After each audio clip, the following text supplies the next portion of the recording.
Hi, I'm Liz Ng, and I'm here at Asian American Communities Candidate to meet and greet with Mr. Steve Grossman, candidate for Governor of Massachusetts. So, you just completed your speed campaigning session with our community. How did you enjoy it? It was great. Well, so many people here, so friends of mine. I've worked with them on the Mass School Building Authority Board. As you know, the Asian American Commission is housed at the Treasury, so I know so many of the men and women here who've been part of that. I have worked with them on a variety of events. I've met so many of them at Chinese New Year's events, not only here in the Chinatown, but all over the state. So these are friends of mine. These are people who care deeply about politics, who care deeply about their community, and these are friends, and we share a lot of values in common, so it was great. That's wonderful to hear.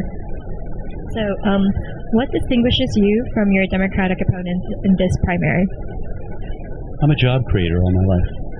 For 35 years, I spent running a family business, fourth-generation family business. It was located in Somerville. And in 2009, during the worst days of the recession, I decided to run for state treasurer, and I was elected in 2010. So having spent 35 years of my life creating jobs, and having moved into the treasurer's office, I said, how can I use the treasurer's office to create jobs and to create economic opportunity? And I found that 60% of our money, your money and mine, was sitting in banks that were overseas. I said, let's bring that money home. So we created a small business banking partnership. We poured money into community banks, including there's a story I told to the group outside, which involves depositing money, $5 million in East West Bank, and that money was loaned to a company called Adcatron, run by a woman named Agnes Young, an immigrant from Hong Kong.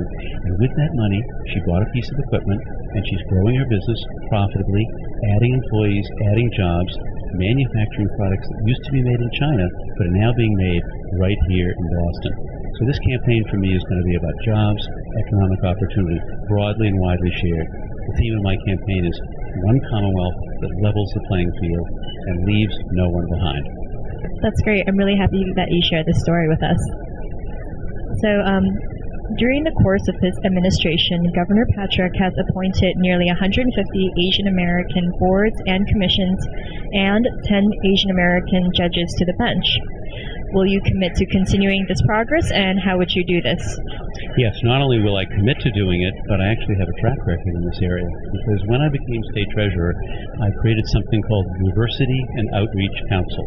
I said, I need to be informed all the time, throughout all 4 of my years as treasurer, by the input from people from different communities. So I invited people from the Asian American community, from the Latino community, the African American community, from the Muslim community, from the community of people with disabilities, to be part of a council that comes together on a regular basis, and we talk about jobs, economic opportunity, education, substance abuse, all the challenges that every community faces. So I have included in my administration, on our Diversity and Outreach Council, leaders and activists in the Asian American community. The Asian American Commission is housed at Treasury. I've had an opportunity to make appointments to the Asian American Commission. So the answer is, of course, I will do that.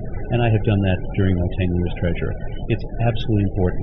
When I set out to hire people at Treasury, and I said the day I was sworn in, I said, first of all, every person we hire at Treasury, every person will be the best person we can find for the job. And hiring at Treasury will reflect the diversity of the society in which we live. I'm proud to tell you that 35% of the people we have hired at Treasury during the last 3.5 years have been people from diverse communities. So I don't just talk about it during the campaign, I've done it over and over again. Diversity is critical, and it's so important, so very important, that the administration that I head up, whether it's a Treasury as governor, reflect the diversity of the society in which I live. And that's just not only in terms of employment full-time, but also boards and commissions that I'm responsible for. That's great. Good. And last question. Asian Americans have one of the highest rates of addiction when it comes to compulsive gambling. With the new casino being built around the state, how would you help mitigate this potentially serious problem in the community? I think we start with education and awareness. If we know that certain communities have a propensity to do excessive gambling and become problem gamblers or even gambling addicted, we have to use some of the more than $10 million that the legislature set aside in the gambling bill, in the gaming bill, for education and awareness, for early detection. And I have had some experience with this because I chair the Massachusetts State Lottery. The Mass State Lottery is a $5 billion business, generates $1 billion in profit. And we have people who go overboard, who gamble too much, who spend too much money. So one of my principal concerns is not using credit cards for the lottery because I don't want to hurt or exacerbate the problem of gambling. So I plan to work with the mental health department, the Department of Mental Health within the administration, and for other mental health and behavioral health professionals for early warning signs of excessive gambling, to go into communities. And if you say there is excessive gambling, if there's a high incidence of gambling in the Asian American community, to go into communities, to have a community forum, to bring mental health professionals with me, and to make sure that people are educated and are aware of the challenges they face, so that hopefully it will have an impact and mitigate against excessive gambling, problem gambling, or gambling addiction. Great. Thank you so much for your time, Mr. Grossman. With you, and the chance to address delegates, both here tonight and also who will watch this. And I hope that when it comes to the convention, that those who see this will say, Steve Grossman is somebody I want to support. His values and my values are the same. We share common concerns. Steve Grossman is a person who wants to build one Commonwealth that levels the playing field for everyone and leaves no one behind. Asian American community is at more than 400,000 people in the state. It grew 46% in the last census. This is one of the most dynamic, powerful, growing communities in the state, and we need to make sure we take full advantage of that and provide the resources and the partnerships necessary so that we work together for all of our benefit. Okay? Thanks a lot. Thanks, Liz.